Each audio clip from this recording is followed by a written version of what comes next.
there, it's Kevin with GatheringMagic.com with this week's episode of the Rose Alley. This is going to go back on an old school archetype that utilizes a tutor and a card called Seasons Past to kind of continue to find a Seasons Past over and over, rinse and repeat, heavy control-based deck. You're going to control the field until you can establish that combo. Now, a little bit of a advisement here. The Diabolic Tutor is not the best replacement for the card that existed called Dark Petition when this format was, or when this archetype was very, very popular. Also, what the card called Dark Petition did is it had Spell Mastery and cost 5.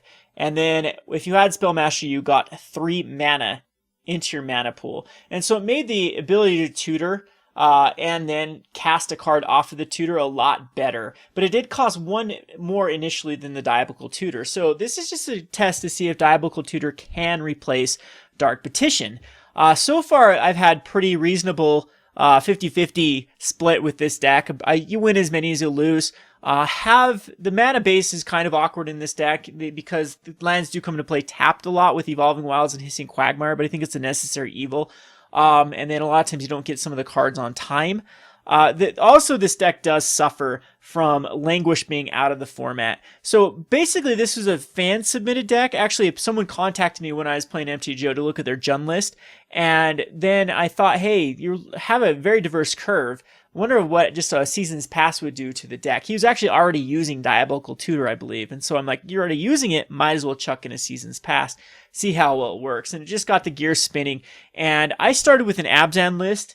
And I think that Abzan was only in there for Anguish Unmaking. It was a great, Anguish Unmaking was basically a card that could take care of Gideons, a card that could take care of Avacyn at instant speed. Also Copters at instant speed. Even if the Smuggler's Copter was not animated, you could still get rid of it. And so I really liked Anguish Unmaking as just the card, the one size fits all card that can answer anything in the format. But the white Fumigate was too hard to cast on time. It really didn't do anything on turn 5. And the whole reason to run red in this deck was the Radiant Flames. So I do think that Sorin is better than Chandra as a finisher. Chandra's still pretty good though, as the kind of a top end finisher. Sorin was just phenomenal. Every time you got the Sorin kind of, you could actually safely kill Sorin and then get it back with Seasons Past. But Chandra does the job as well. The Radiant Flames, though, it turns kind of these lopsided matchups, especially very hyper-aggressive matchups, into something that is very easy to win.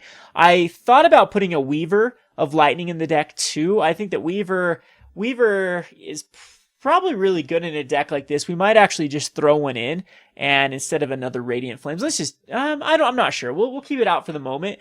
But as the games progress, we might put in a Weaver of Lightning and see how well it works in a deck that is majority of the spells are going to be instants and sorceries instead of like enchantments or creatures. We're only running 6 creatures in this deck, and I think the Weaver actually might be a missing piece to this type of deck. I don't even know if the Radiant Flames are necessary with Weaver of Lightnings. It does a great job of taking care of those humans-based strategies, as well as even some of more like zombies, the zombie madness type strategy. The Weaver does a great job. Block Smuggler's Copter, phenomenal card.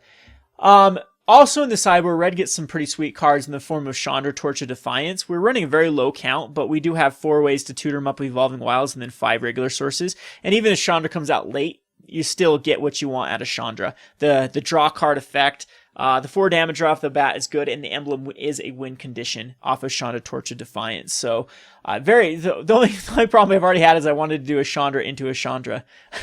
That does not feel very good, having to kill a Chandra to upgrade into a Chandra Flamecaller.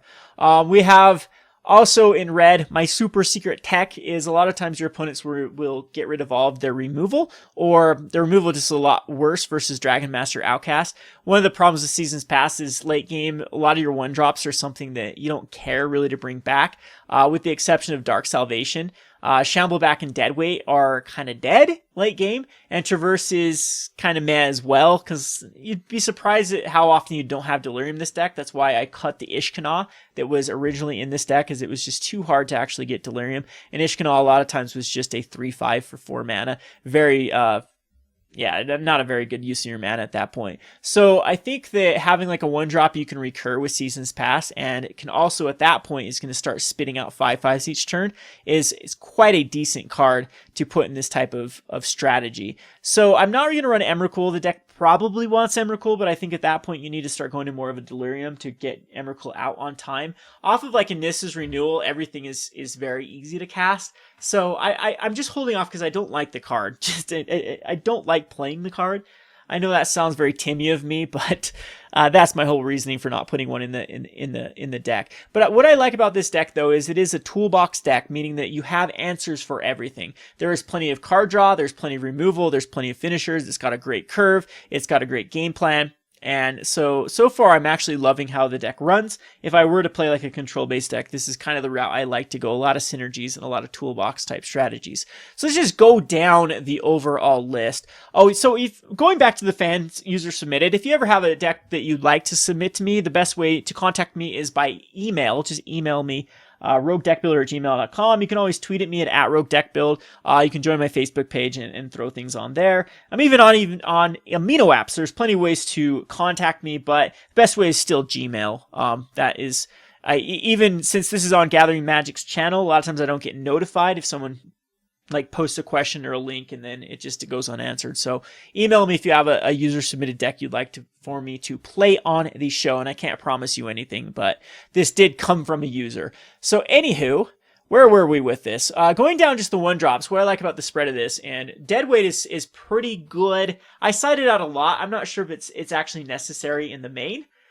This could be a Dragonmaster Outcast, actually might fit better because it's something that isn't dead in any game. It's going to at least be a 1/1 for 1. Usually you won't put it out on turn number 1. But deadweight does do very well against like Selfless Spirits. It can even kill, even if you have to put it on a 1/2 to stop something from crewing off U-White Flash. It kills, what I like about it is in the Green-Black Delirium, it does kill Tireless Tracker, and it does kill the Grim Flayer before it can have Delirium.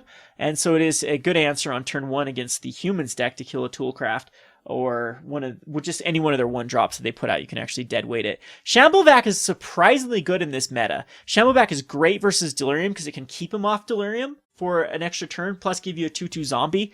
The one thing about that is it does give him a target for the removal, but that's not that significant. You get 2 life, a 2/2 zombie, and get a card out of a graveyard. It's one of our only ways to proactively get rid of something out of the graveyard.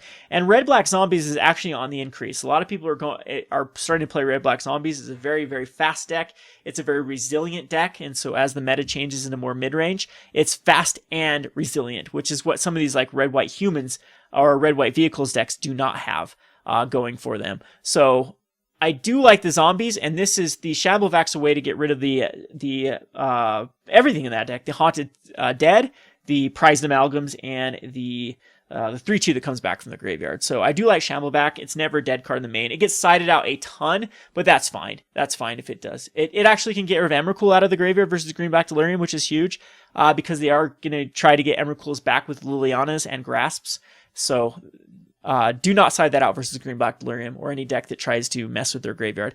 Traverse, end up putting here, it's another tutor for a land, even though we have let's see, 9 ways to traverse on turn 1 or turn 2, with then Evolving Wilds as well to then tutor up another. You do have to hit your right numbers. So there's cards that cost 2 red, 2 green, and 2 black. And then if we do have Delirium late game, it is a way to get us like another Tireless Tracker or Kalitas.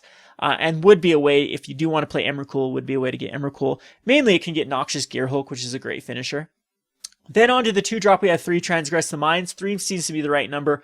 You can rip a card out of their hand, and then late game, it's a card you can actually get back. But the reason why I put a Collective Brutality over the 4th copy of Transgress is Collective Brutality is not a dead card late when you seasons past it.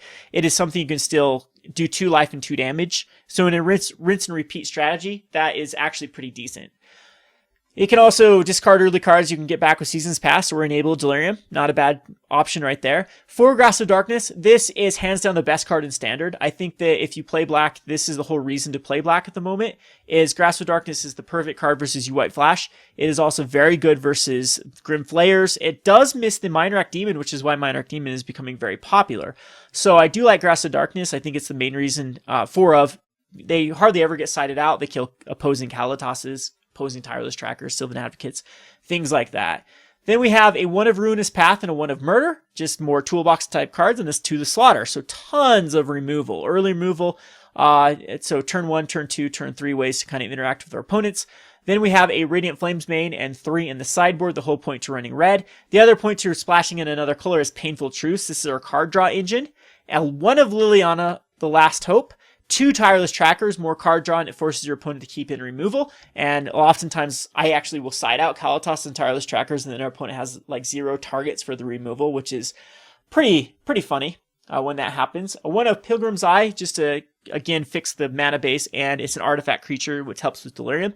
2 of Diabolic Tutors and 2 of Seasons Past for the namesake, and 1 of Nissa's Renewal because it's a great target to get back with Seasons Past. It is versus the mid-range and aggro decks, gaining the 7 life is very pivotal on turn 6, and then on turn 7 you have so much mana to work with. 1 of Ob Nixilis, we also have 1 in the sideboard. It is our finisher for the emblem, or it's just more card draw, it destroys creatures. Nissa, Vital Force, this card's phenomenal. I'm thinking of actually going up in the number of copies, because a lot of times you just +1, protect Nissa, then immediately ult. This card does start to teeter off. You need ways to continue to fill up your hand. Seasons Past, Tireless Trackers, Painful Truce do a great job, but a Nissa emblem is wonderful, especially since you can then just get it back with Seasons Past, and then start drawing cards, and then use the Nissa as the finisher.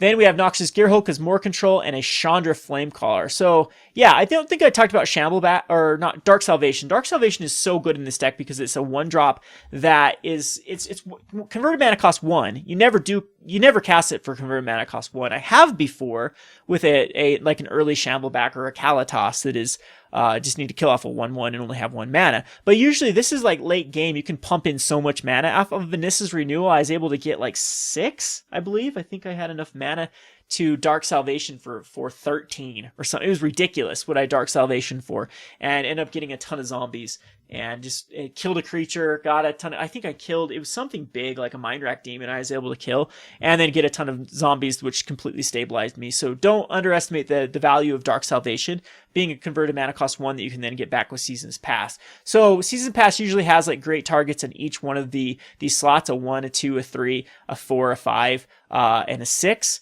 The 5 is a little bit low. It's just Ob Nixilis and Nissa. But maybe that's another slot that we need to put a few more cards into. But I think that it's fine at the moment. On the sideboard, we have Pick the Brain. Great card of ripping out cards. Lost Legacy, very, very key in the green-black Delirium to get rid of Emrakul. I used to have 2. I used to actually have 4 in the sideboard. But Lost Legacy, a lot of times, is just such a dead card. And it takes your turn 3. It's oftentimes not the right thing you want to be doing, but you do want a Lost Legacy versus the Marvel decks, a few other decks here and there.